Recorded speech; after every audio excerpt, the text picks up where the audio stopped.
a lot of people want to make wealth, right? But then they are only thinking about generating income.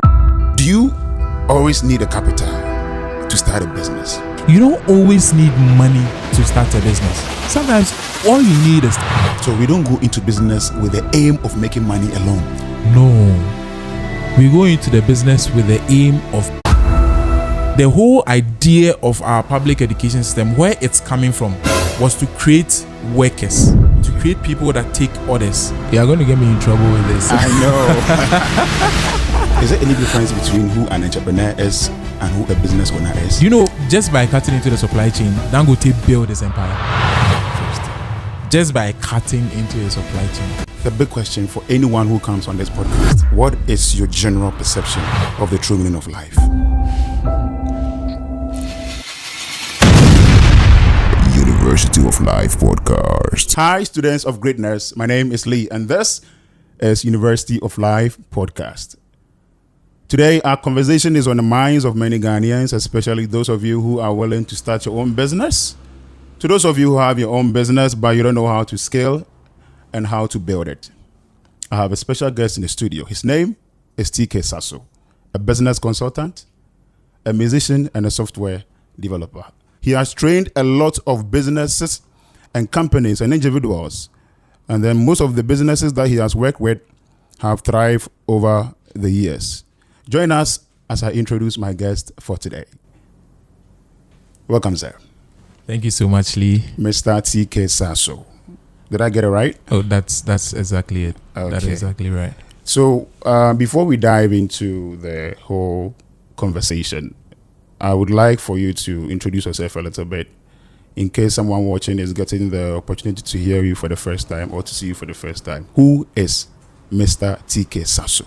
First of all, I want to say a big hi to your audience and say that it's a big privilege for me to be here and to have this conversation with you. I think we've had a couple of conversations these past couple of weeks, and it's been a really insightful journey sharing between ourselves, and it's really exciting to be here today. Like you said, I'm simply a business consultant, a musician, and a software developer. But today we are talking about your journey as a business consultant. I know you've trained a lot of businesses, right? I have. Over the years. How long have you been doing this? For a while. It's just that I wasn't doing it in a commercial capacity. Okay. I just was interfacing individuals, running businesses, and I could just talk to them and realize that there were issues with their businesses, right? So then in conversation, I'll just be pointing out to them, have you considered this? Look at this. Look at this aspect of your business. I think this part is failing, and this is what you could do better, you know, with your business model and your approach. And over the years, I realized that my advice was working for people. Kindly run us through what exactly do you do at your agency as a business consultant? So basically, at our agency, what we do is we look at businesses. Both established businesses and people that are trying to now start a business. You know, there are people that have ideas and they have no idea how to transform that idea into a product and get it to the market, right? So we help people like that. We help them through the journey of transforming that idea they have to a market and help them to be able to generate income from, you know, the idea that they have. We also help businesses to scale. Right? Sometimes we look at businesses that they have a whole model, they have a system that they are running, but then they are making losses or they are having some business challenges. So we help businesses like that. We look at the problems they have, and then we help them through their business journey. So we do all kinds of business consulting. We help people write proposals. We help them systemize their business. Right? That's a big part of the thing that we do. Helping businesses to create systems that will make their businesses last. You know, that's a very important aspect of owning a business. So that's basically what we do. What you do. Why is it so important for me as a young person in Ghana to start my own business? This is the millennium question. Is the $1 million question, right? I know. Why is it important for a young person to start a business? You see, as we are going through life, everybody has their own idea. Everybody has their own goal. Okay. Right? As you are going through life. The funny thing from my interactions with people is that I realize that a lot of people want to make wealth, right? But then they are only thinking about generating income. Wow. Right? So you see this young person, they really want to build wealth. They want to live a certain life. But if you look at their approach, their strategy to life, all they are trying to do is generate income. And if it's income you are trying to generate, there are so many ways to generate income. Okay. Right? You can go and work for somebody. You can find a hustle here or there, and it will bring you what you eat today. Absolutely. It will bring you what you eat tomorrow. Yeah. But then if you want to generate wealth, if you want to build a legacy, if you want to build something that lasts, you have to look at starting a business. Right? So why should you start a business? You should start a business because you want to build something that will last. All right. You want to build something that will outlive you. Right? You want to build something that will create generational impact. Okay. Okay. Is there any difference between who an entrepreneur is and who a business owner is? There is. Can you please run us through? Actually, if you look at people that own businesses, okay, generally, I mean, the lead person will put them all in one bracket, right? But then there is various levels to owning a business. All right. There's that person who is just, as my mentor would say, he's just self-employed. Okay. Right? They've left their 9-to-5 jobs, right? And then they've now employed themselves in their business. So it means that they find a job inside their work or inside their business. Basically, the business is them, right? So the whole business as an organization is that one individual. Wow. Right? With the business owner, in my context, the person is not doing everything in the business by themselves. All right. Right? The business doesn't own them in that literal sense. But at the end of the day, the business still won't survive without them. Okay. Right? So they are not doing everything by themselves, but the business still wouldn't survive without them. Right? So from there, you look at the entrepreneurs. Okay. Right? These are people that now they've turned the business that they started, right? They've codified it into systems. All right. Right? That allows the business to now work for them. Wow. Right? So the business owner owns the business, but still works in the business. Right? But the entrepreneur owns the business, and the business works for them. Through systems.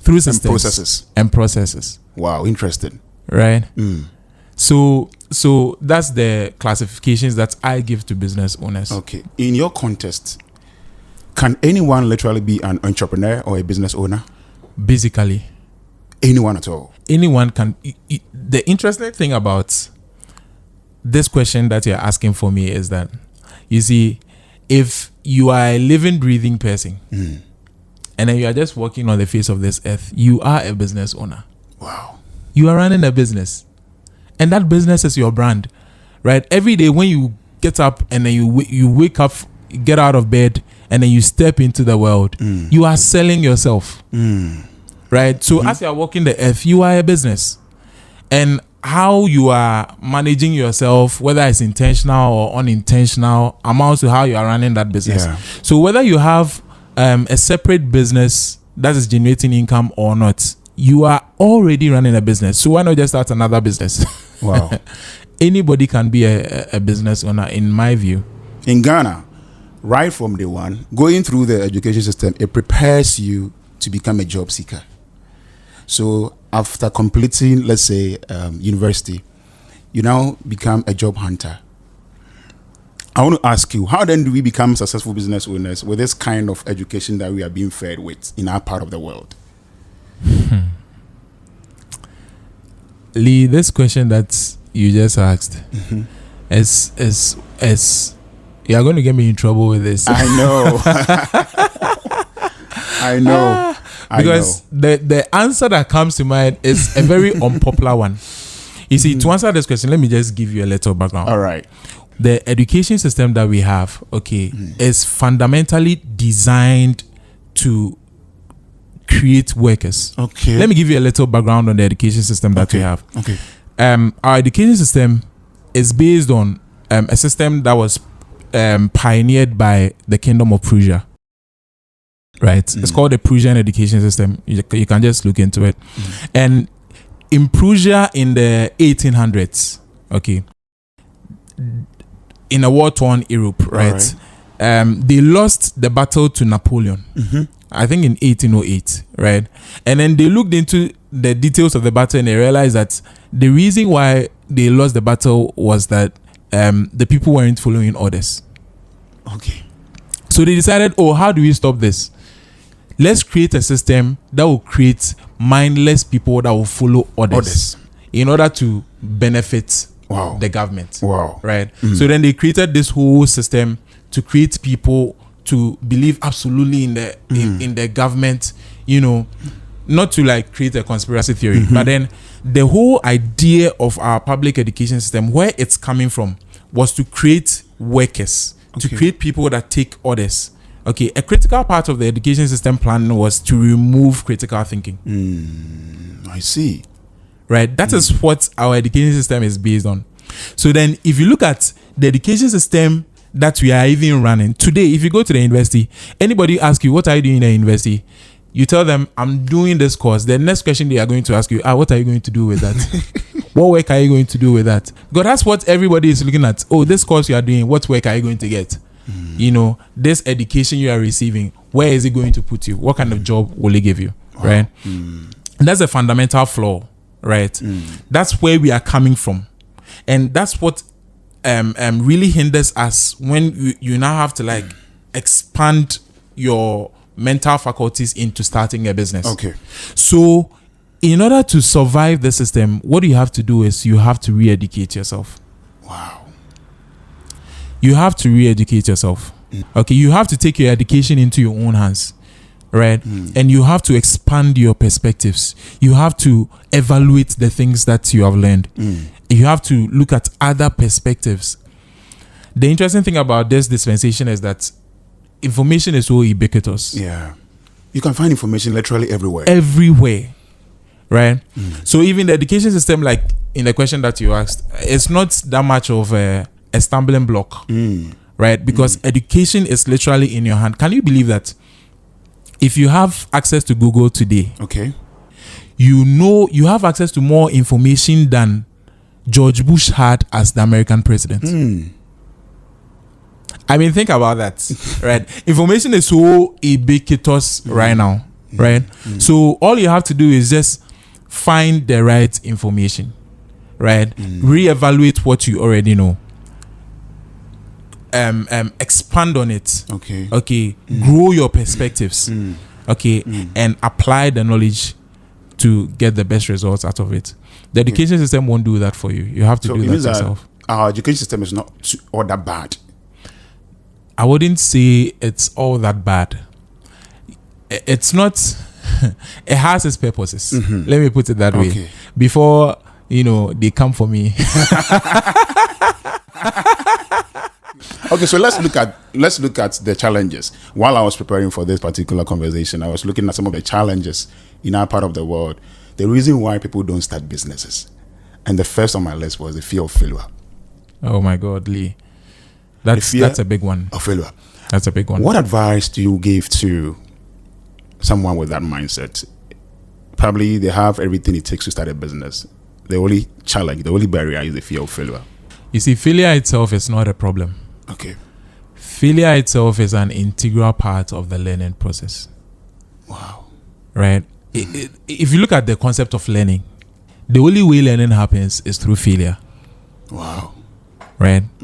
So I think what I would advise people is that you have to stop looking at failure, and this is also one of the faults with the education system. It discourages failure, right?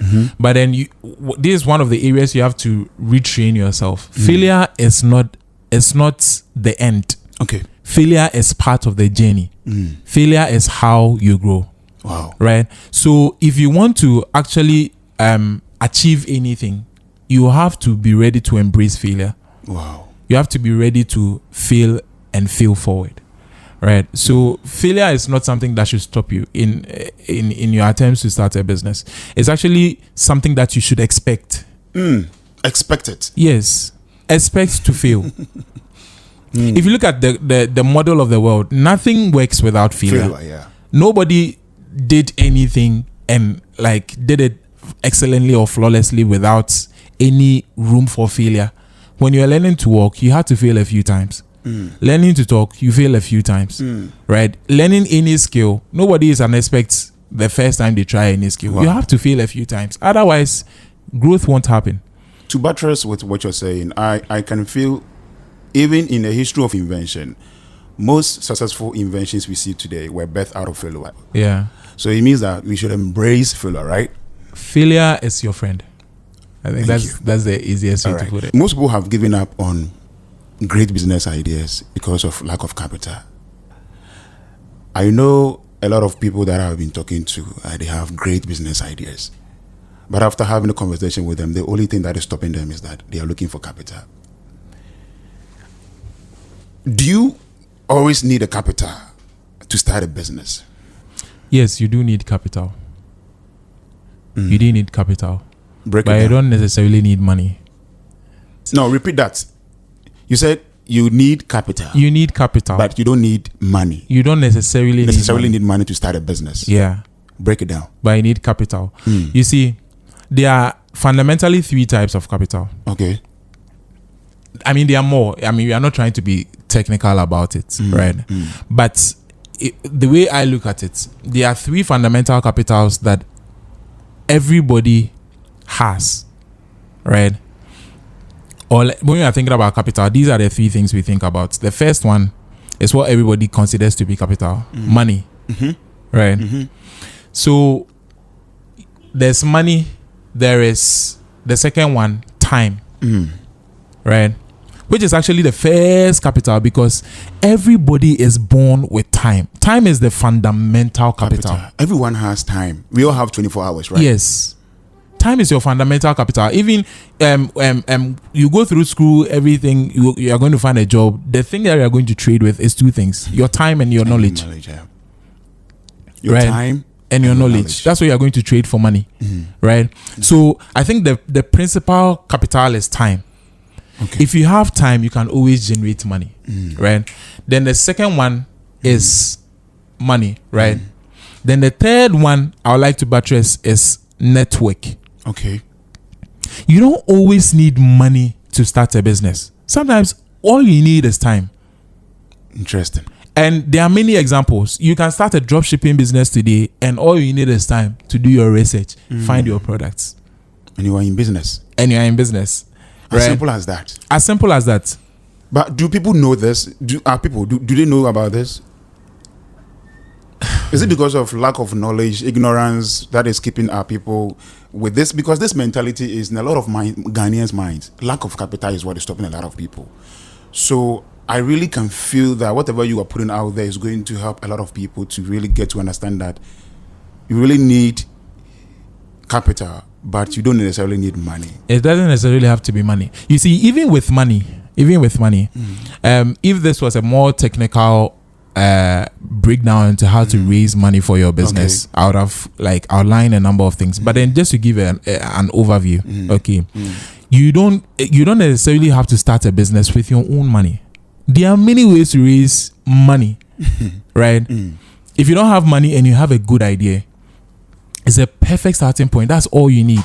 You can write proposals, and you can find angel investors. You can find people to partner with. There are diverse ways of finding money as capital for your business, right?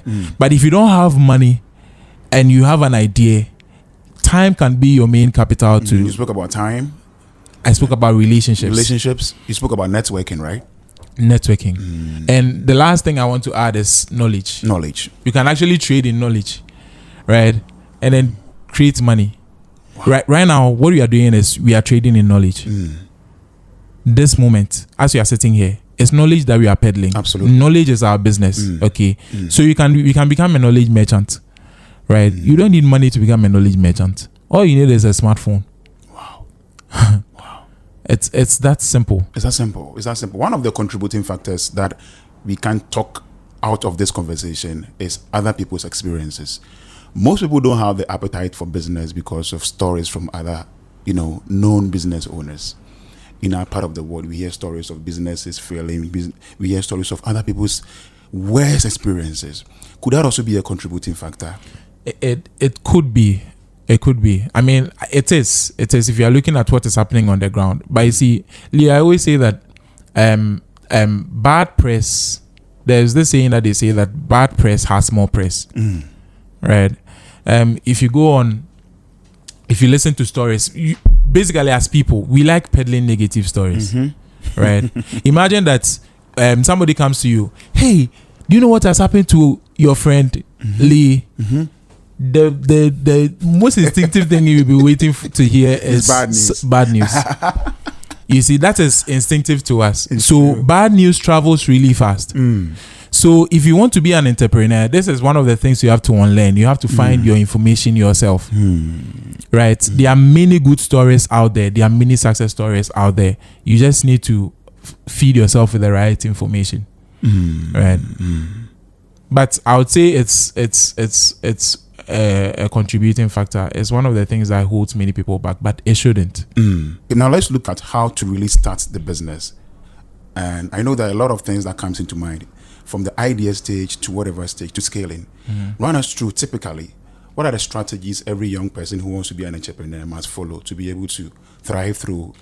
Okay, not to sound like a broken record, but I think everybody has said that all you need to start a business is, to identify a problem and to solve it. Okay. And I think it goes without saying, that is where it starts. You have to identify a problem. Okay. And then solve it. But I see, when I talk to young people that want to start businesses, right, I realize that they struggle with the idea of problem. Identify a problem and solve it. They struggle with the idea of identifying a problem. So for your audience, I want to make it as simple as possible. Okay. So a problem is basically any inconvenience that you encounter. Wow. Any inconvenience you encounter is an opportunity smiling right at you. Right? Because if you find an inconvenience with something, right, then it's a 15% chance. Okay. 15 all the way to 50% chance, depending on the situation, that there are more people like you facing the same problem. It's true. Facing that same inconvenience, right? And so if you are looking for a problem, whenever you find something to complain about, that is a business opportunity. Right? And we have a lot to complain about in this, our part of the world. There's so many things to complain about. So there's so many opportunities. If you find something to complain about, you have a business. The other thing is that after you have identified your problem, you now need to look at the market to see if there's a demand. Identifying real market for whatever problem you have identified. You have identified, right? I think that's one skip that a lot of young people skip. When they identify a problem, this thing, it's an inconvenience for me. I spoke to 10 people, 15 people, it's an inconvenience for them. Wow. But you have to remember that it is not every inconvenience that people are willing to pay to alleviate. I was about to ask you, there are some problems that do not have the demand. Yes. Even though it's a problem, you Yes. can birth business out of it. But is it viable? That's the question. It's a very important question. Yeah. It's not every problem that the average person would like to take money out of their pockets to solve. They would rather bear it than, pay for it. What strategies do you have for our audience who are in that same box? They have identified the problem. But how are they going to know, is this problem worth my sacrifice? Is it worth my risk? Is it worth my time and money? You see, any problem that you identify, okay, like I was saying, there's a potential for a business in it, but the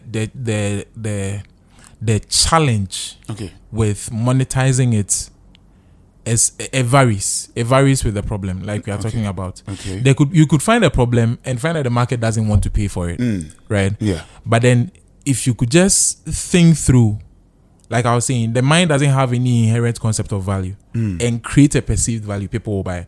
Let me tell you the story. There was a company, a shoemaking company, that sent 2 people to India. Okay. Right? They were making shoes.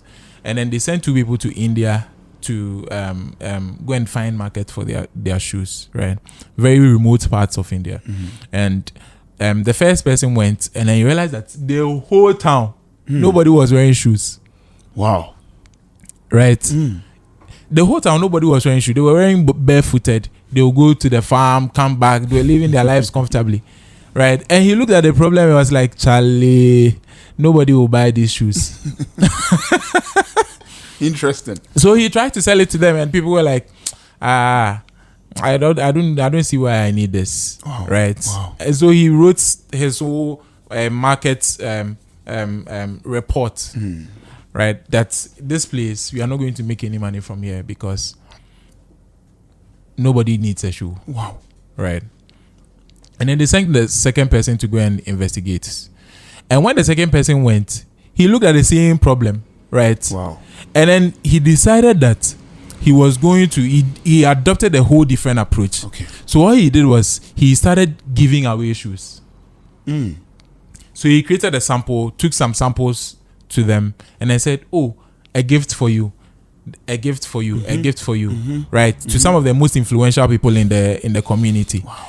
The most influential people in the community started wearing the shoes, and they realized, hey, this is much comfortable than what we are used to. Interesting. Right? Wow. And then they started, like getting interested in the shoe. And then the shoe became a luxury. Right? Wow. And then this guy went ahead to create a whole marketing plan to get the people to buy the shoes. And the shoe was in a shortage in the area because the demand he created was so high. Wow. Interesting. The same product, the same environment, different perspectives. Are you able to create a perceived value? Value, yeah. Right? So that you are able to get people to want to buy into your product.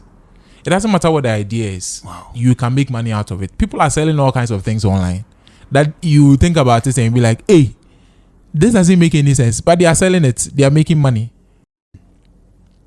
Right? So it doesn't matter what the idea is. You can make money out of it. But then the reason why we are saying do your market research is because sometimes it is difficult to create that perceived value. Right? So if you find a business that is easy to just sell to your people, you just sell to them. And sometimes identifying a problem is not just about starting something new. Okay. Right? You can look at what people are already doing. Analyze their processes. Optimize it. You have a business. Right? Okay. Sometimes you don't even change anything. You have a business. But I mean, to distinguish yourself as an entrepreneur, right? You have to add some value. Okay. Right?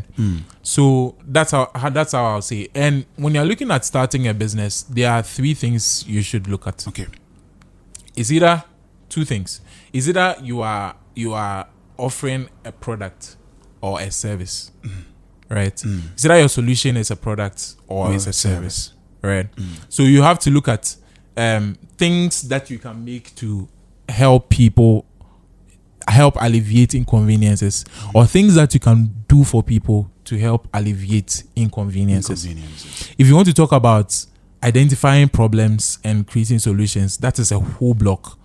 And there's so much to share on that. I don't know if you have the time for that. But let's look at it. Before we look at the scaling part of the business, you have the idea, you've identified the problem, you want to solve it.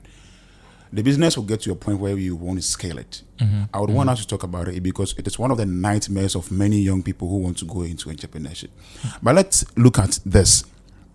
I want this to be like more or less like a bonus to our audience. Okay. Do you have some form of examples of lucrative business ideas you can suggest to our audience? Jesus said, you think that it's left with 4 months before the fields are white for harvest, but the fields are already ripe for harvest. When I'm thinking about businesses that you can do, there is a lot that comes to mind. Okay. You can do what we call drop shipping. Okay. I'm starting from the people that don't have any money. Right. You can do what we call drop shipping. You can look into content creation. Okay. Right. There is abundant opportunity in content creation. You can learn a trade. Okay. Right. People underestimate learning a trade because of the same education problem we were discussing earlier. Right. Learning a trade is absolutely beneficial. For lack of a better word, it is one of the ways you can earn money without disruption. There's boundless opportunity, right, in learning a trade. Okay. You can also look at AI. Okay. AI is opening up a whole can of worms, right? It's like a Pandora's box that has been opened, okay, right? That has given us a peek into a whole new world, right? The strategy that I advise the young people that are around me is that with AI, learn AI. Learn AI. Don't be like me. I'm not a computer person. Me, I don't know much about computers.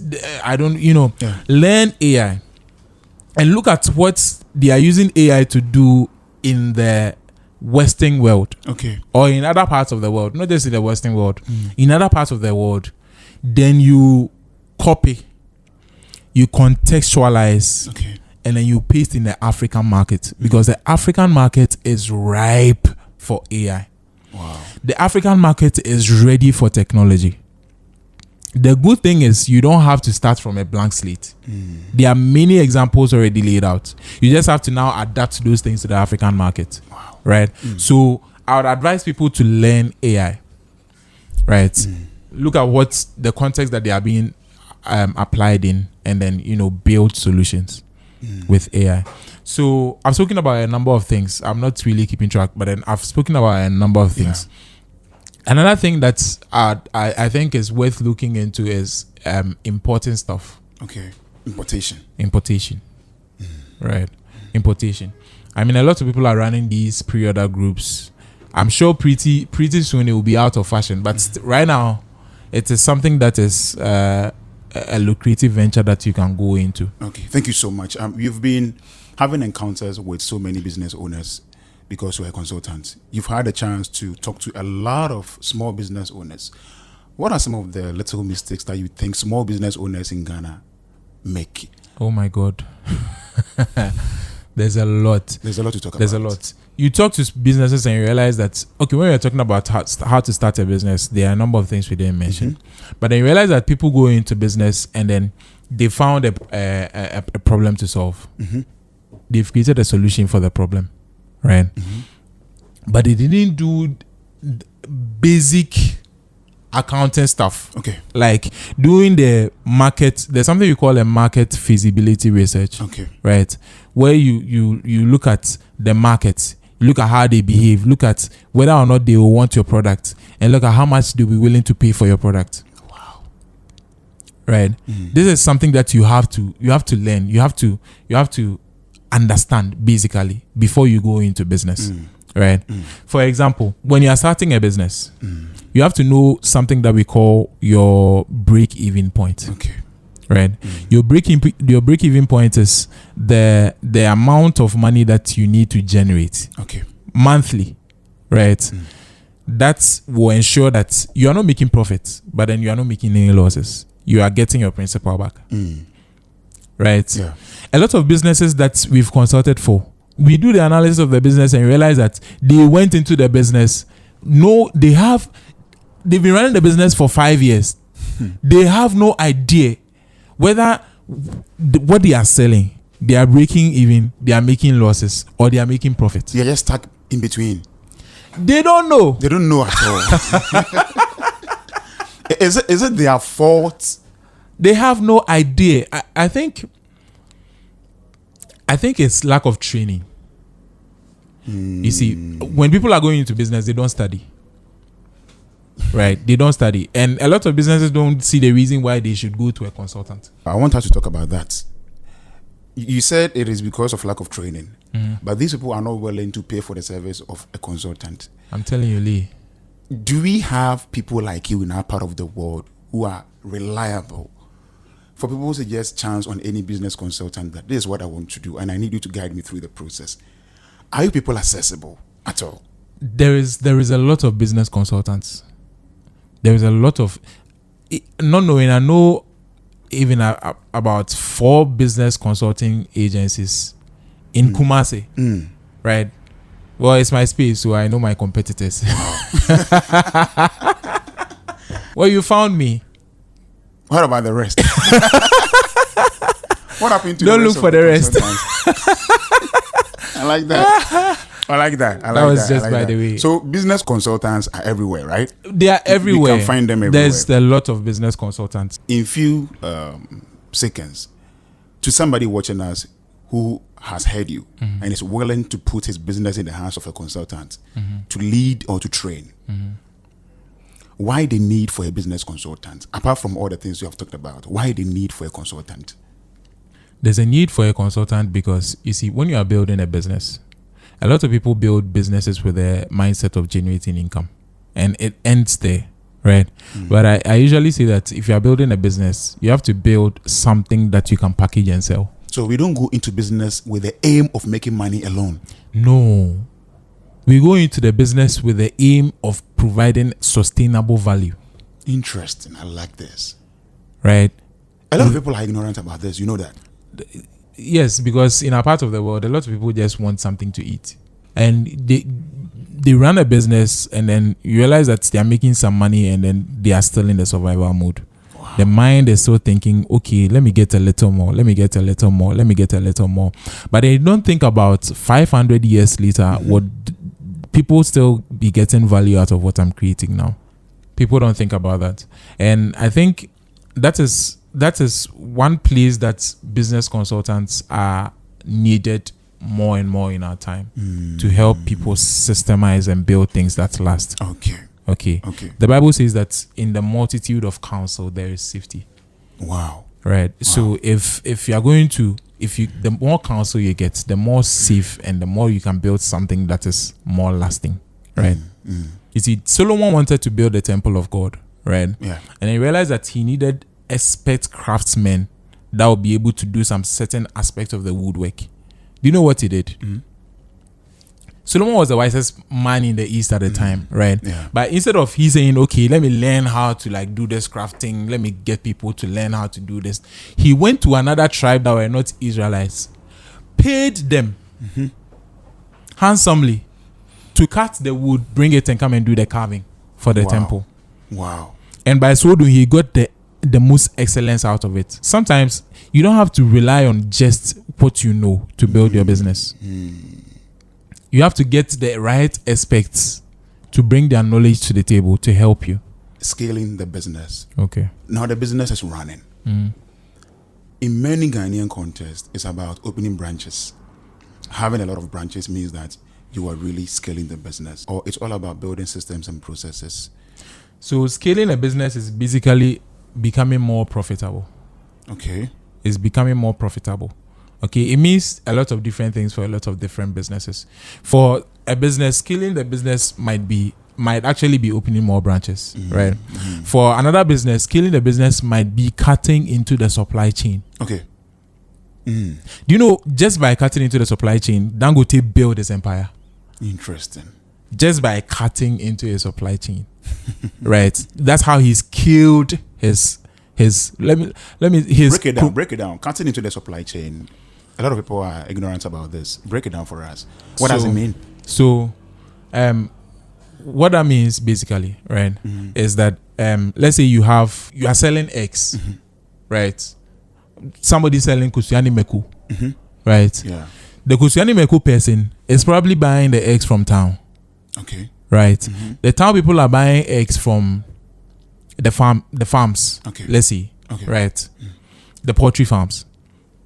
And so you have this whole supply chain where the poultry farmer is, producing the hens, making the eggs, producing the eggs, then giving it to the whoever is buying the egg to repackage and sell. The supplier. The supplier will now take the eggs, repackage it, give it to its distribution line, whether for wholesale purposes or retail purposes. Then the retailer will take, the Kusiani Meku person will go and take from the retailer. So when the Kusiani Meku person is paying the retailer, he's paying a lot of people on the supply chain. Right? So the Kusiani Meku person is supposed to now ask, where does the retailer get the egg from? Then bypass that one step. Where does the wholesaler get the egg from? Bypass that to the person that is repackaging. Wow. Where does the distributor or like the supplier get the eggs from? The farm.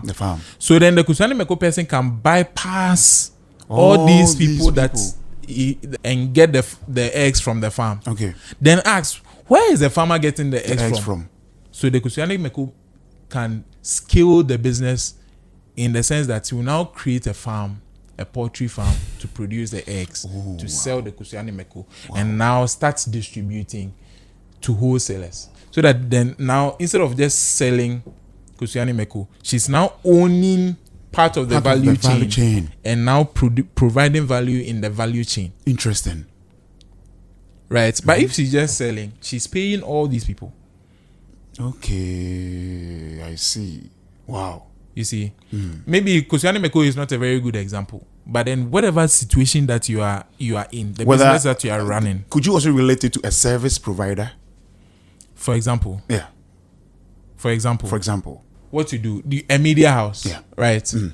We are basically into graphic design, branding, general printing services, souvenirs, and on-demand print. So use that as an example for us. Very good. So it's not the same for every business. Every business is true. You see, your business might not, scaling your business might not mean cutting into your supply chain. Okay. It's just one of the ways. So I mentioned expanding. Okay. Opening more locations. Cutting into your supply chain is one thing. Okay. Adapting more technology could also be one way that you scale. Okay. Based on your business context.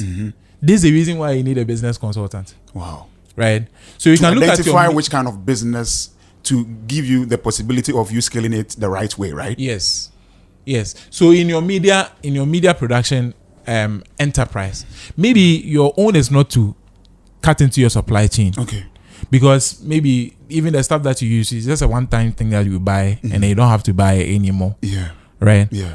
Right, but even if you have to buy and you want to cut into your supply chain, you can import instead of just buying it from here. That's one way to cut into your supply chain. Okay. Let me tell you one way that we scaled in our software solutions business. Okay. So we used to outsource some of our work, right?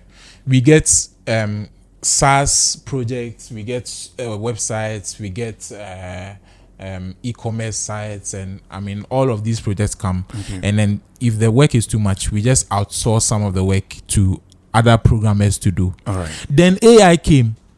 Then instead of just giving the work to other people, coders to do, to pay them. I mean, which is very good because I'm a coder. I mean, but then we now used AI to halve our production time. I see. Right? So that the AI does the heavy lifting. We had to pay a UI UX designer to design. Now AI can do a UI UX design and the coder can code it. Right? Or the AI can do some aspects of coding. I mean, sometimes the coding is inefficient. But then the point is it has really halved our production time. And that's what scaling means for us. I see. Adapting technology. Right? Can you imagine that one of the biggest companies, that were hiring tech talent before even the COVID period was Walmart. Walmart is a store, right? But the key thing that gave them an advantage in the market was technology. So then they became one of the biggest hirers of software developers and engineers in the tech market. Wow. Right? Wow. Amazon is using technology and that's how it's scaling. Right? There are a lot of other Alibaba. Right? But then you come to a store here in Ghana and tell the person you should use software for your shop, and the person is like, wow. So the person is thinking more about opening more branches and not technology. But then you open more branches, your employees will start stealing from you. There will be inefficiencies in your work. You can't keep stock. You don't even have any idea. You don't have data. You see. So scaling comes in many diverse forms. Right, in many diverse forms, and it's peculiar to your business. I want to ask this: is it really expensive to hire the service of a business consultant in Ghana? It depends. It depends on the exposure. Okay. Does it also depend on the size of the business? Yes, on the size of the business and on the particular service that you are looking for. Okay. Right. Sometimes it's not daunting, but in your mind, you might think that to talk to a business consultant, where has my business got into? But the small businesses need business consultants more than the big businesses, because you are the one that is trying to establish yourself and scale. You see, so you are the one that needs more counsel. Okay. Right. Okay. So I would say that it's not expensive for my firm. It's not expensive because we are looking more at providing value. We are looking more at providing value than any other thing. So we look at the business, we look at your strengths, and then come to terms with you. All right, we are wrapping up on our conversation. Hi, audience. This is University of Life. And I know that if you are in a business or if you are struggling to find your way in scaling your business or to build a successful business, this conversation has really been helpful. My guest is T.K Sarso, a business consultant and a musician and a website developer. Sir, thank you so much for your time. It's a pleasure to have you to speak on this particular podcast. Coming here, I was thinking about one thing. At what point in time in every business do they need a consultant? I would say when you break even. When your business breaks even, and then you are now looking at scaling. Okay. Right. But then even at the break even point, you need to look back and then analyze your process. Okay. Right. And see and build a strategy on how to move forward. Okay. That's where a business consultant is necessary. Oh, okay. Right. So 6 months, 1 year into your business, you should be considering hiring a business consultant. Even before. Okay. Sometimes a business consultant is very valuable to start your business so that you don't make the mistakes. So I'll say you'd even have to start with a business consultant and grow with them. Yeah. That's fine. 2 questions, then we end our conversation. Okay. The first is, to give any piece of advice to any young Ghanaian who wants to go into business, what would be the best piece of advice for anyone who wants to start a business in Ghana? Well, my advice would be start anyway. The best time to have started that idea that you're marinating in your mind was yesterday. Wow. Right. But if you didn't start yesterday, today, right now is the next best time to start. You should just start. Dip your feet in the water. Okay. When I say start learning. Right. Start planning and then just move into it. And you just start the business, fail a few times, and eventually you succeed, right? And be ready to embrace failure. Be ready to learn as you grow. How can our audience find you for more guidance and more consultation? Okay, so we just put our digital marketing team together to start revamping our socials. So that's why I'm hesitant to put it out there, because we are trying to rebuild our whole social face. All right. So I had to bring an aspect in my business to rebrand the business and then put it out there. So you see. So yeah. So it's going to be available at T.K Sarso on all the social media platforms. But then right now it's under construction. But is it still possible for people to reach you physically? Yes. Do you mind putting your number across? Yes. Okay, so you can go ahead and then mention your numbers. The number is 0548 723272. 0548 723272. Okay, before you go, the big question for anyone who comes on this podcast is to identify the true meaning of life, because this is University of Life. Before you go, quickly, what is your general perception of the true meaning of life? The true meaning of life. Yeah. I think what gives life meaning is purpose. Okay. Right. And for me, my purpose is to accomplish what God set me here on the earth to do. Wow. Right. I think that is what gives life meaning. And personally for me, that purpose is to affect thousands and then impact people. Wow. Right. I just want, at the end of the day, I want my life to mean change. Okay. So that anybody that encountered me can say, because I encountered T.K Sarso, wow, my life changed. The true meaning of life is to have a purpose. Yeah. Wow. Mr. T.K Sarso, thank you so much for your time. You're welcome. I'm most grateful. My pleasure. So audience, thank you so much. If you've stayed with us throughout the whole conversation, this has been very insightful. And I know that you have your biggest takeaway. Drop it in the comment section. Don't forget to subscribe, to like, to share if you find this video helpful. If you are looking for any photography service or a videography service, Zeo Photography is on all social media platforms. Until we meet again in our next episode, all I can say is cheers to greatness. Wow.